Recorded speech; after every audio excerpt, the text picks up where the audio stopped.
Hello, everybody. Thanks for joining us today on Ryder Games Live.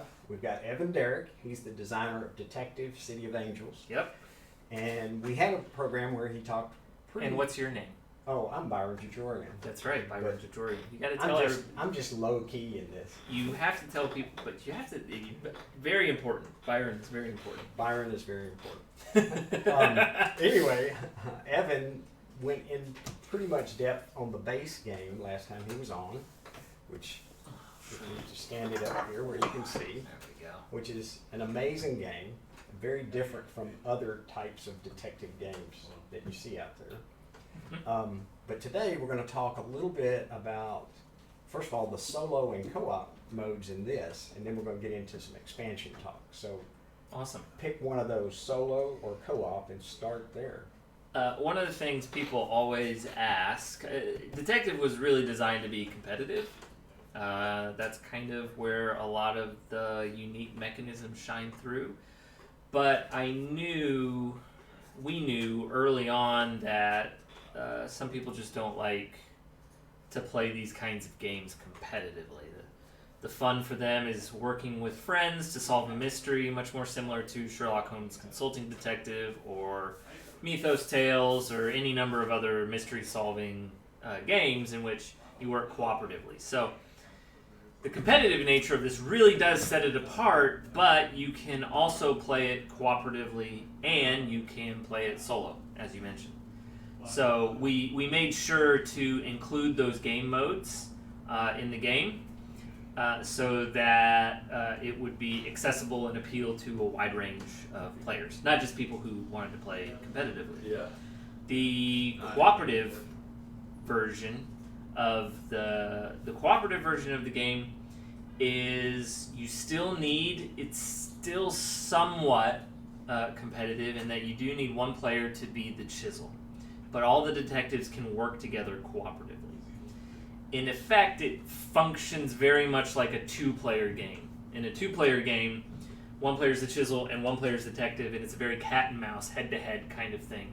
And so the cooperative version just takes that two-player version and it extrapolates on it so that the other players can work together to solve the mystery. So it's actually not that wildly different from the competitive game. So are they discussing out loud? Yeah.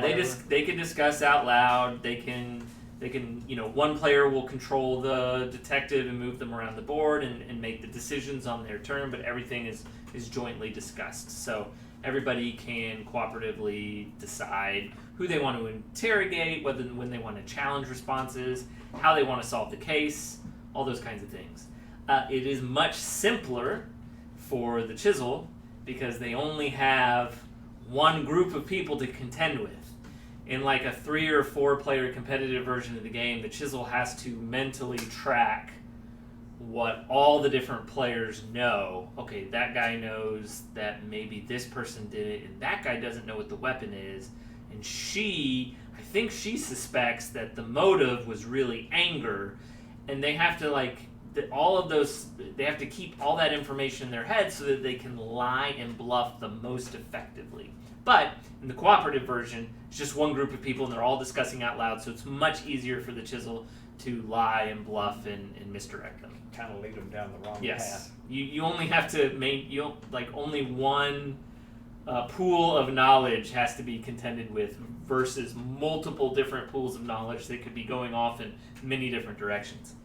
And I'm seeing some people in the chat. Sally, thank you for joining us Hey, again. Sally. And thanks so much for all your help on this. Any continued help, and by the way, for any of you, any questions or topics you'd like to see covered, please let us know. And hello, Edgar. He says your game is a masterpiece. Oh, well, thank you very much, Edgar. I have to agree. My wife thinks it is too. She just absolutely loves this game. Tell you what, if in 50 years people are still playing this game, I'll go ahead and say it was a masterpiece then. But up until that point, but thank you very much. Okay, so now let's talk about solo.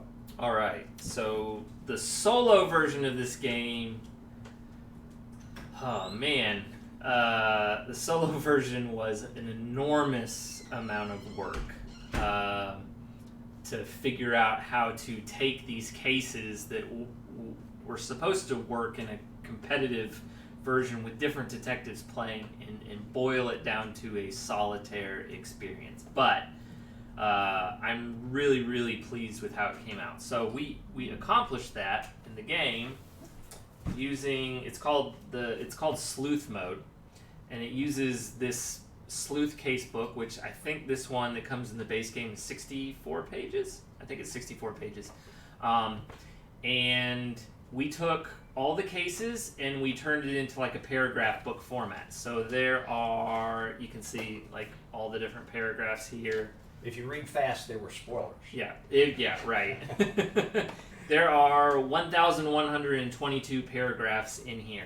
And I ended up writing an enormous amount of additional material just for the sleuth book. So there is writing and stuff and in here for the cases that isn't in the main game, that you won't even experience unless you play the game that's cool. solo.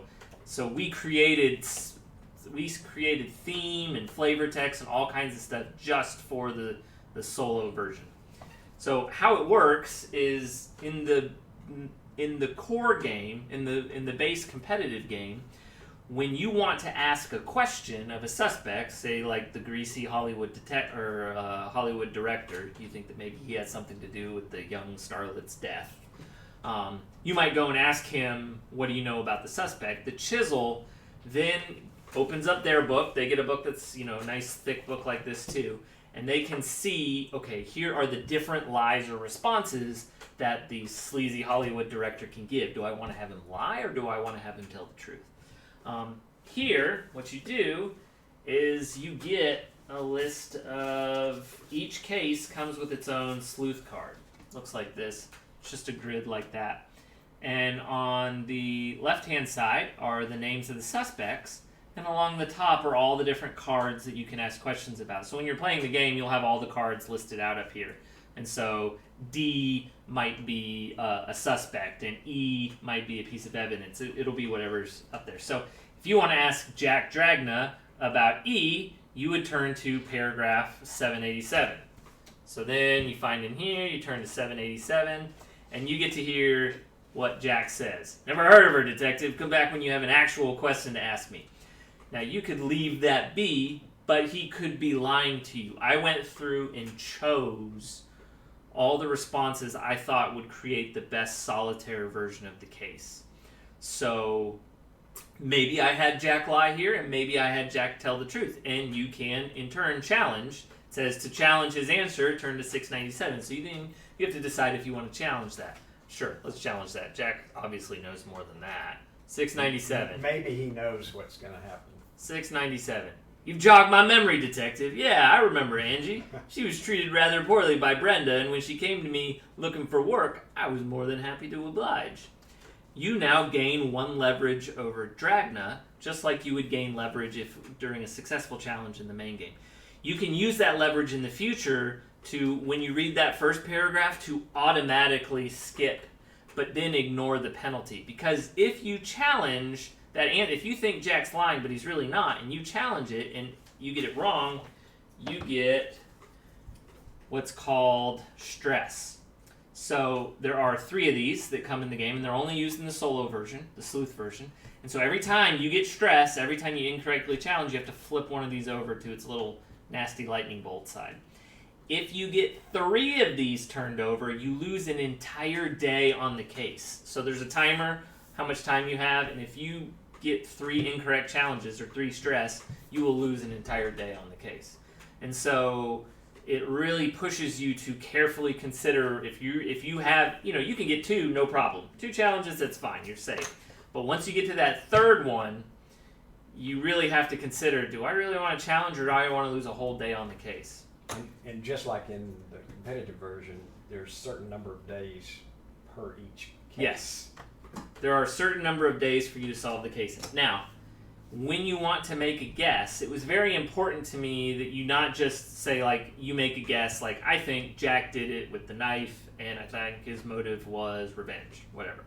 It was very important to me that you not make that guess turn to a page and then immediately read the solution and then find out if you were right or wrong. Because at that point, your game is over. If you got your guess wrong, it tells you right away. You know the solution. You can't continue to play. So I created this whole system where every suspect, every weapon, and every motive has a number associated with it. So if you think Jack did it, Jack's number is 112. And if you think he used the weapon on card F, that's 110. And if you think his motive was revenge, that's 275. You add those three numbers together and you turn to that paragraph. If you are right, it will tell you you have solved the case. Congratulations. However, if you have turned to a completely unrelated paragraph and it's something else, you know you got it wrong. That way you can continue to play the case and see what you might have gotten wrong, and it doesn't end immediately when you get a wrong guess. So I built like this really detailed Excel spreadsheet so I could compute every single possible combination of numbers, because I didn't want you making a guess and then accidentally turning to a paragraph that would then give it away. Right. So I made sure I tweaked all these numbers. That's why Jack's is number 112 and Brenda's is 222 and Charlie is 21, because I had to tweak the numbers so that each combination would just lead to one unique guess. So I'm really pleased with how this turned out. This was a lot of fun to develop. You should see my Excel spreadsheets. I'm good. So when I was working on this, I was so proud of it, but I didn't have anyone to talk about it with, because it was this super nerdy thing that I had designed and developed. You can talk to us here. That I had developed all on my own, but I was so proud of it. I had this need, so I sat my wife down and I was like, "You've got to see what I did." And she was like, "Oh, I was like, "See, here's my spreadsheets, and on this spreadsheet I'm tracking this, and see, I changed these numbers." And she's like, "Oh, that's very nice, honey." She got this she sat and listened and humored me, but I could definitely tell she was really bored. Anyway, so we've got a few questions. Looks like Edgar, I was going to ask if there was any plans on making a legacy version of Detective. Like a peel and stick kind of. Man, I hadn't thought of a legacy version. I wanted to create a campaign version where it's one big case and there's a series of smaller cases, and the decisions you make or the people you think are guilty in the first part of the campaign begin to impact the later scenarios in the campaign. At least theoretically, that's what I wanted to do. I had not figured it out in my mind yet, but a legacy version, that could be really interesting. In a way, this kind of is legacy, right? As you move through, you are learning. It is, but it's not legacy, and I'm sure how Edgar means legacy, right. And like Pandemic Legacy or Risk Peel Legacy cards and stuff or like that. Clank Legacy or Charterstone, where you permanently alter your game. But that's a really cool idea. Certain suspects die and they're dead. They're gone out of your campaign. You roughed them up too much or something like that. Maybe someone blew up a whole city block. And then so you have to put stickers on the board for Los Angeles. So that's a very cool idea. Now, I have never designed a legacy game, and I know from having talked to other people who have that it is an enormous amount of work. So I don't know if I'll tackle that anytime soon, but that's a fantastic idea. I really they're all like that. saying they want you to make a campaign now. So what I wanted to do with the campaign is I wanted to have it revolve around the Black Dahlia case, which was in the 1940s in Los Angeles. It's one of the biggest unsolved mysteries ever. Still fascinates people. People still go on and on and on and about who they think actually killed Elizabeth Short, and books have been written and movies have been made, and so I wanted to do my own take on the Black Dahlia case. But I haven't gotten around to it yet. John Malaya plays games. He's like, I like the idea of a season with a big case with side cases as distractions, but possibly not distractions, and suspects die and possibly Evidence gets buried. Evidence gets buried. Yeah, that's Jeremy Howard right there. Hey, Jeremy, man. You're gonna end up going to the back room and starting to work again after this. Yeah, so I have to tell you, I'm currently working on another narrative intense game. It's one we haven't announced yet, but I just spent my vacation writing like another 6,000 words for it. So I'm in the midst of working on another narrative-heavy game right now. Well, that's a good point. I heard you say today something about how many words you had written just like in the base box. Uh-huh. I think they... So we wrote... some other people wrote, but I did probably 95% of the writing. And there are over 100,000 words in the core game, so there's a lot. That's fantastic. It's like a small novel. Now the thing is that you will never there's paragraphs in here people may never read that I wrote. Like I sat and sometimes I would be so pleased with something I'd written in here, and I'd be like, you know what? Maybe 2 people ever read what I just wrote. Anyway, that's what happens when there's in app development or video game development, there's a concept of hidden value, where on AAA titles, like on smaller games, they can't afford to spend lots of time writing and creating scenarios that the majority of the players might not ever see. Right. So, but on AAA titles, they're like, we don't care if a player only experiences 50% of our game. We're trying to create something that's so detailed and involved that no matter where you come into the game, even if you only experience 20% or 30% or 40% of it, you're still getting such a rich experience because of all the other work we put into the other stuff that you might not ever see. And so I like to think of Detective a little bit like that it's creating such a rich and vibrant world and sandbox, characters and mysteries to play in, that even if you only see 20 to 30% of the game, the other 70% of the work, you feel that exists, that there is a lot of stuff that you're not discovering, and that really adds to the experience, even if you're only ever seeing a small portion of it.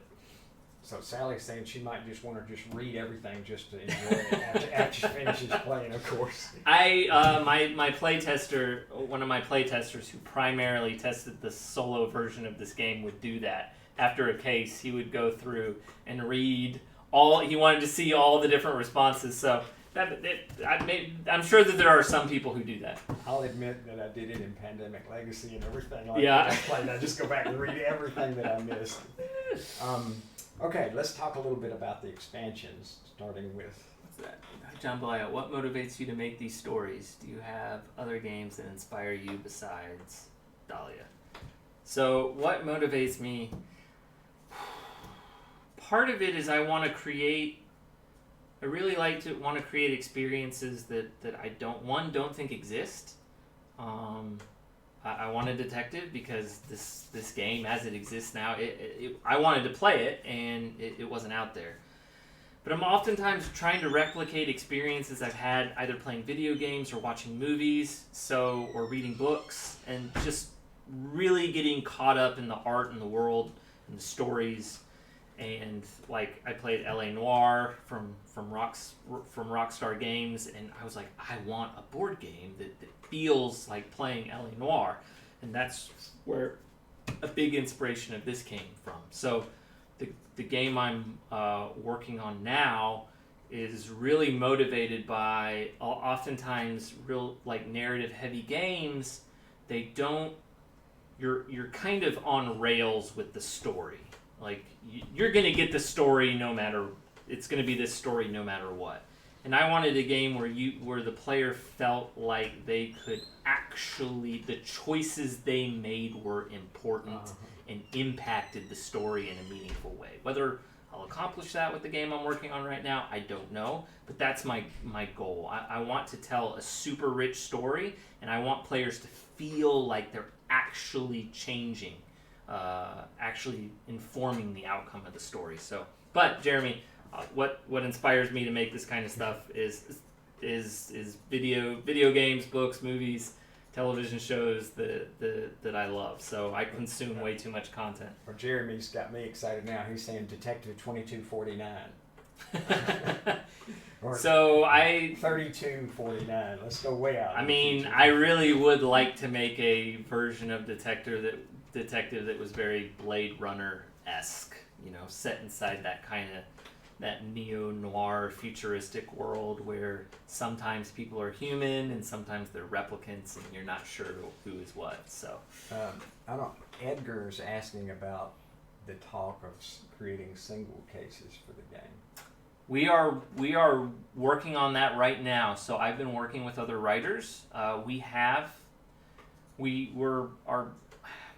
really announced. We're planning to start releasing them next year, and I am now currently working with artists on the art for the cases. So those are absolutely moving forward. We're hoping to start releasing standalone cases sometime next year. Cool. I'm excited. Yeah. All right, let's take a look at the first of the expansions. All right, so the first expansion, which was a part of the original Kickstarter, so we worked on this we worked on this in tandem with the base game. Is called Bullets Over Hollywood. It comes with 4 completely new cases. They are, in comparison to the cases in the base game, much more complex, introduce unique rules. So one of my strengths as a designer and writer, and also one of my faults, it's a double-edged sword, is that I hate to do the same thing twice. Which means that I keep working our company, the game systems I design into situations where it's not easy to replicate. Like, it's not easy to just farm out detective cases like that. So, part of me envies designers like Alan Moon, who have such a great system in Ticket to Ride and can easily tweak it, create new expansions with not too much work, and continue to really leverage the success of that base game. So when you're getting Ticket to Ride Budapest or whatever, I mean, it's right. Got a couple of small tweaks and a cool board, but really you're just getting Ticket to Ride with a couple of tiny changes, and yet he's made so many of those. Part of me is very jealous of that because it's like low intensity. It's not like a real heavy lift. I don't know that for sure, but I assume for Alan, creating a Ticket to Ride expansion is not too challenging. But this system, it's writing these whole cases and all the responses and the blah blah blah blah. And I don't like replicating what I've done before, so I'm always trying to push the system to do new things. This case has to be completely different and totally, you haven't seen anything like it before in any of the other cases. And so the 4 cases in this, again, are just like that. Some of them involve puzzles that don't exist in any other cases. It completely changes the rules of things, and they're they're very challenging. So I'm really pleased with how some of these came out.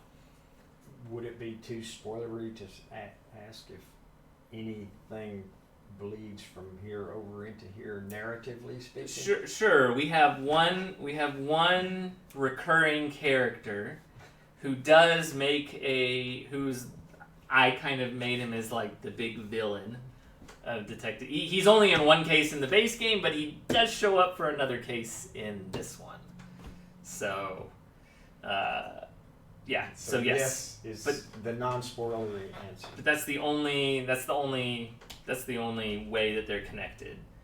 Okay. So this is available now. Oh yeah, yes. Bullets Over Hollywood is available now. Man, if you love the base game and you're hungry for more challenging stuff, then Bullets Over Hollywood will absolutely do it for you. Oh, Jeremy's asking a scary one here.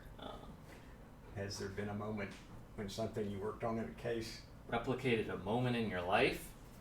Whoa. Well, I've never. They haven't caught him yet, Jeremy. There was that time I murdered that person and covered it up, and that's been a big inspiration for these games. That's a joke. That's a joke. I would have to assume that things in my life, definitely inform. But in terms of personal experiences, the stuff in this is so pulpy and so, like, I'm writing cases where people are getting decapitated, and I don't know if, other than my love of crime movies and television shows, I don't know if anything, I've never had anything truly traumatic happen to me. I will say, honestly,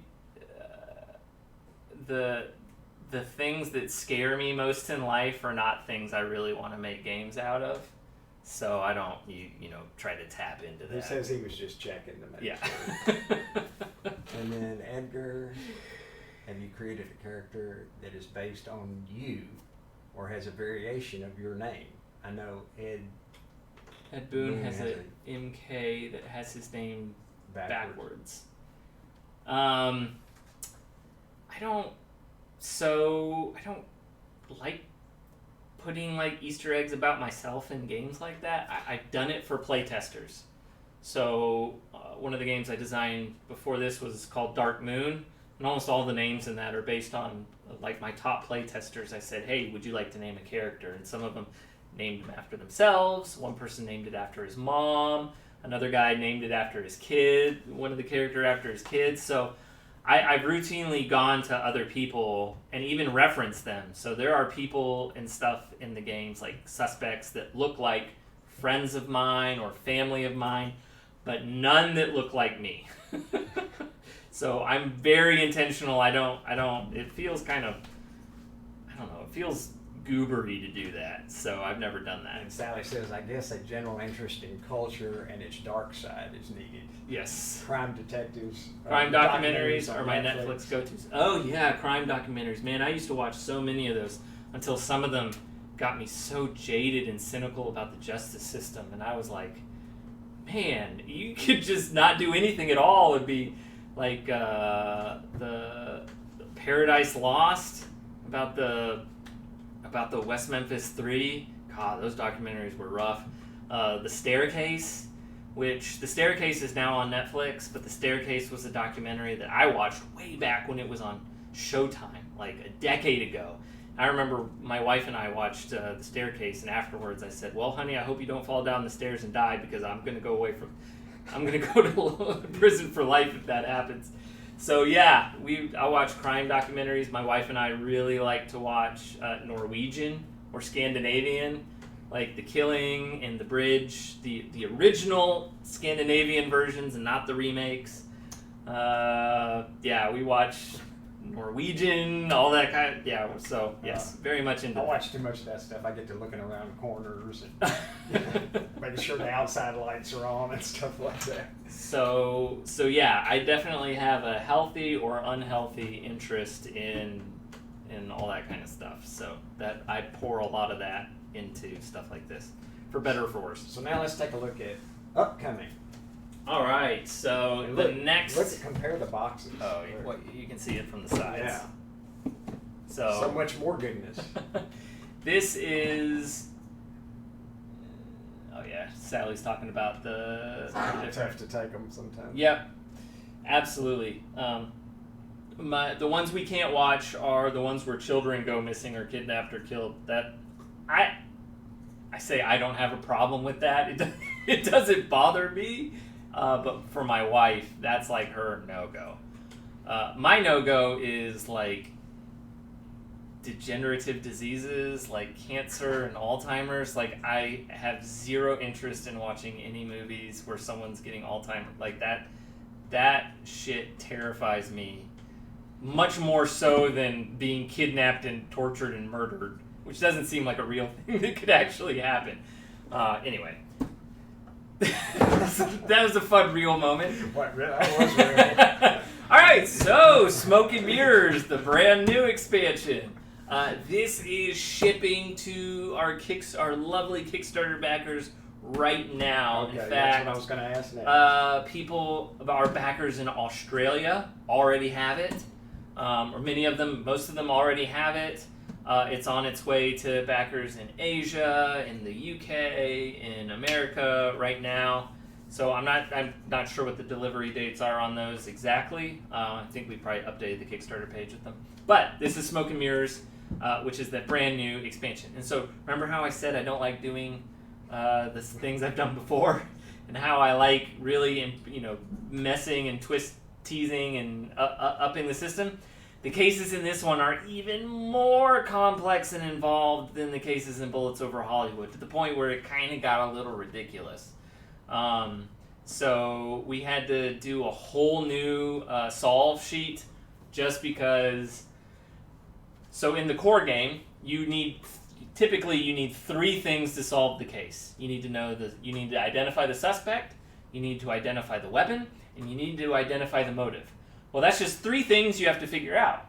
Well, clearly, in order to make it more complicated, I was like, well, what if I had a 4th thing you have to figure out? And then after that, it was like, why don't I have 6 things you have to figure out? So there are cases in here that involve stuff like that, where maybe there are 2 murders that have occurred, or maybe there are a murderer and accomplices. So you have to figure out you have to figure out who murdered the victim, but then you have to figure out which suspects were the accomplices, and you're all picking from the same pool. So I really went kind of overboard on this, as you can see with the size of the box. Oh, the other thing we did with Smoke and Mirrors, and by the way, there's only 4 more cases in here. There's 4 in Bullets Over Hollywood, there's 4 more in here, but they are so much more involved and detailed, and I think this one might have my favorite. Oh man, it's a tie. I really like the case in the core box called the Black King. That's one of my favorites, but there's one in Smoke and Mirrors that is my second favorite. So, the other thing that happens, which is really cool in here, is that it comes with this great insert.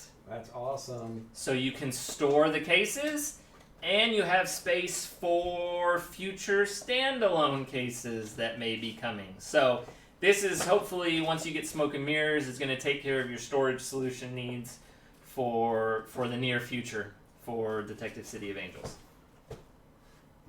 That's awesome. So, yeah, you can see I had to. So every time when we do these, I have to specify the size of these tuck boxes. Each case comes in its own tuck box. So the size in the core box, the smallest one was like 15 millimeters or 12 millimeters. And then the biggest one was like 22 millimeters. Well, we got up to like 30 and 32 mil. I was like, hey, I talked to our manufacturing partner, and I was like, hey man, we're going to have to increase the size of the tuck boxes again, because the cases I designed are a little big and involved, and they need bigger boxes. So what? So can I? Yeah. Why is there purple stuff in here?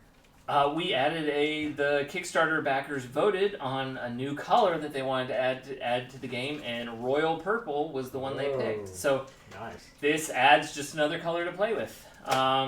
It does not add another player, so it doesn't expand the game up to 6 players from 5. It just adds a new color you can pick if someone likes purple. So yeah, this is. I know you said it was already shipping in Australia. Yes. When will U.S. backers? You have to check. AJ's the one who's in charge of that, and I'll get in trouble if I say. Okay. I'm not sure. I feel like it's soon. I feel like it's almost to port, and that when it gets to port, it'll be another week. I feel like it's within the month. We're gonna either this month or next month. We're gonna start shipping Smoke and Mirrors out to our North American backers. So it's soon, but don't quote me on the exact date. Sally, I think you'll love it. Yeah, obviously, I think that if you have gotten the second expansion for the game at this point, that you do love the game, and you will be absolutely, I feel very confident you will be thrilled with some of the cases in here. Some of them are super, super, super cool. Oh, and some of the cases in here give the chisel so much more power and to do. So in some of the cases in the base game, I always wanted the chisel to have more to do. but by nature of having to make easy cases for the detectives to solve, it wasn't going to be that. The chisel wasn't going to be able to be that involved. Like, you can only give the chisel so many different levers to pull to mess with the detectives before it's not an easy case anymore, and the detectives don't have a chance of solving it. So in some of these cases, I gave the chisel tons of additional levers so that really, really create some involved decisions for the chisel. In fact, one of the cases, the chisel absolutely has to take very, very comprehensive notes. Otherwise, they'll get lost really quickly. And someone just asked, I can't quite see their name, but looks awesome, guys. For those of us who missed the Kickstarter campaign, we'll be able to get all this on the Web store. That is correct. As soon as Smoke and Mirrors gets to our backers, we will have it up in our web store for sale. Absolutely. If you are subscribed to our mailing list, you can go to vanrydergames.com and sign up for that. That is probably the best way to find out when Smoke and Mirrors will go on sale in the web store. Awesome. Thank you very much, Evan. Absolutely, my pleasure. Thank you all for joining Byron. us. Like I said, if you have any questions or ideas, topics that you'd like to see us cover, please send them to us. And don't forget to go to www.vanrydergames.com to check out this and the other games that we have. And I am going to be gone for a couple weeks, but I heard a rumor that there'll be some people that fill in the empty space, and then we'll pick back up when I get back. So thank you all for joining us. We'll see you soon. Thank you guys very much.